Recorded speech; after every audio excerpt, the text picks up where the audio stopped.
Hello friends, कैसे हैं आप सब।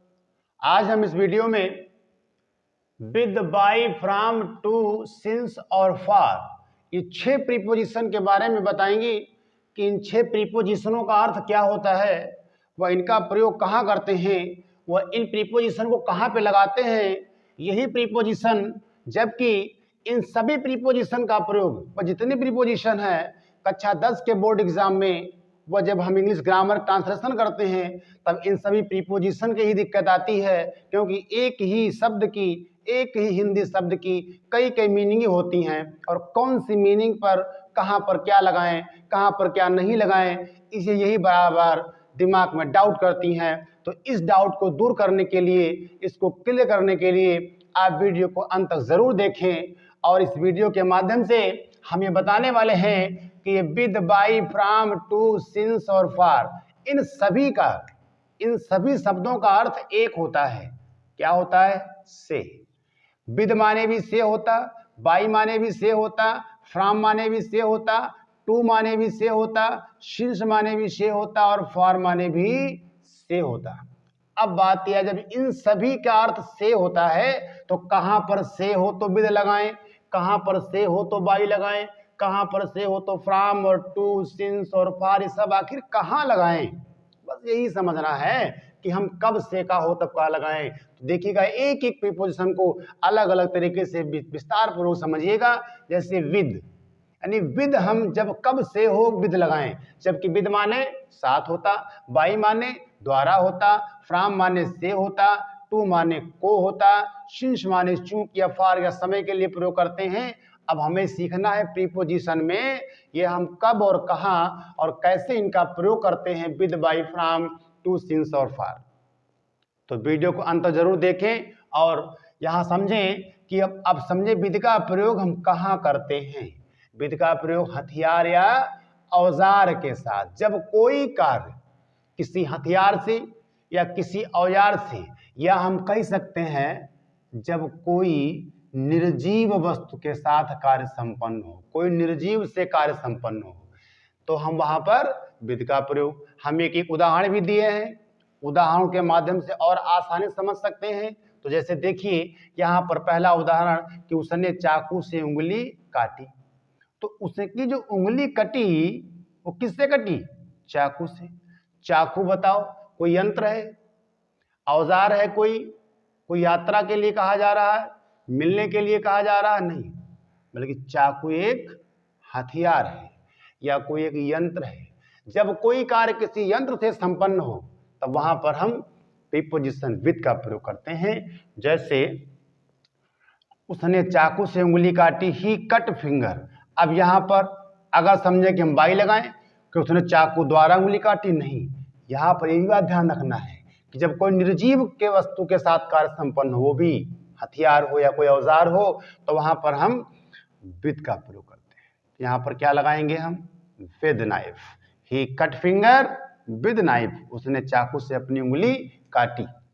जैसे कहा जाए कोई भी निर्जीव वस्तु हो, जैसे हमने कोई एक डिब्बे की ढक्कन खोली और ढक्कन खोलने के लिए हमने चम्मच का प्रयोग किया, चाकू का प्रयोग किया या कोई ऐसी निर्जीव वस्तु का प्रयोग किया। जब कोई उस डिब्बे की ढक्कन अगर किसी निर्जीव वस्तु से खुली तो वहां पर अगर से आता है तो से का अनुवाद बाई नहीं बल्कि विद का प्रयोग करते हैं। राइट। दूसरा देखते हैं बाई, यानी बाई का भी अर्थ से होता। ये कब करते हैं? जब यात्रा के लिए है। जैसे कैसे यात्रा? कि मैं ट्रेन से आऊंगा, मैं बस से आऊंगा, तब वहां पर हम आई वेलकम, यहां पर शैल भी लगा सकते हैं। I welcome by the train, I welcome by the train. तो समझ रहे हैं कि यहां पर बाई का प्रयोग कब करते हैं? जब किसी यात्रा के लिए।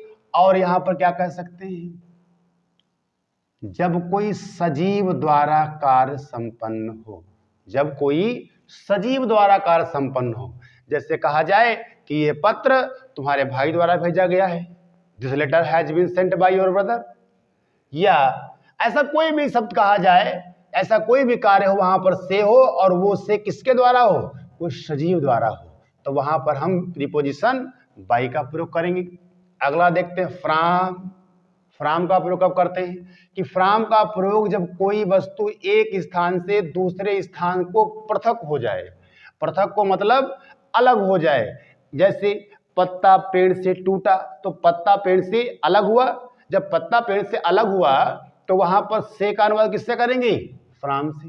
या मैं आगरा से आया, वो दिल्ली से आ रहा है, तो he is coming from Delhi, मतलब वो दिल्ली से अलग हो चुका है। तो ऐसी स्थिति में से आए, कैसी स्थिति? जब कोई वस्तु या कोई व्यक्ति एक स्थान से दूसरे स्थान को पृथक हो जाए, अलग हो जाए। जैसे देखो एक उदाहरण दिया है, तीसरा देखिए, राम आगरा से आया। राम आगरा से आया तो राम केम, राम आया। अब यहां पर से का अनुवाद किससे करेंगे? क्योंकि यहां पर से का अनुवाद विद से किया, क्योंकि यहां पर निर्जीव वस्तु दी थी। यहां पर से का अनुवाद बाई से किया, क्यों? क्योंकि यहां पर कोई यात्रा के लिए दिया गया था, किसी के द्वारा कार्य संपन्न हुआ। यहां पर से का प्रयोग किससे करेंगे? फ्रॉम से। क्यों करेंगे फ्रॉम से?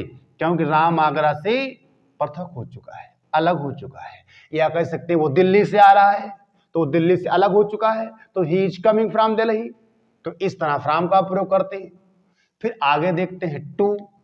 टू का अर्थ कब होता है? मिलने के लिए। जैसे मैंने पिताजी से कहा, मैंने अपने दोस्त से कहा, तो वहां पर आई सेड, मैंने कहा, to father, I said to father. अच्छा, और एक बात क्या याद रखनी है कि टू का प्रयोग हमेशा एक वर्ब होती है गो।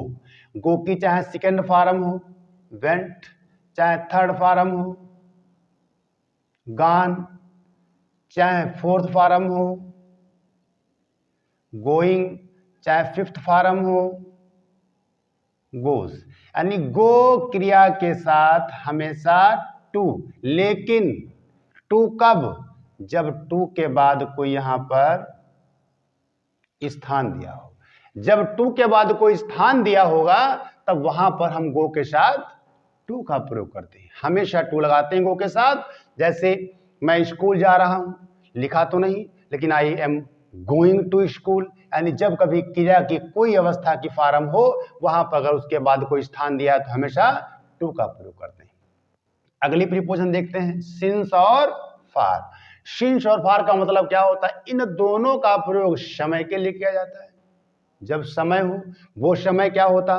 क्योंकि समय दो प्रकार का होता है, एक निश्चित होता है, एक निश्चित, और दूसरा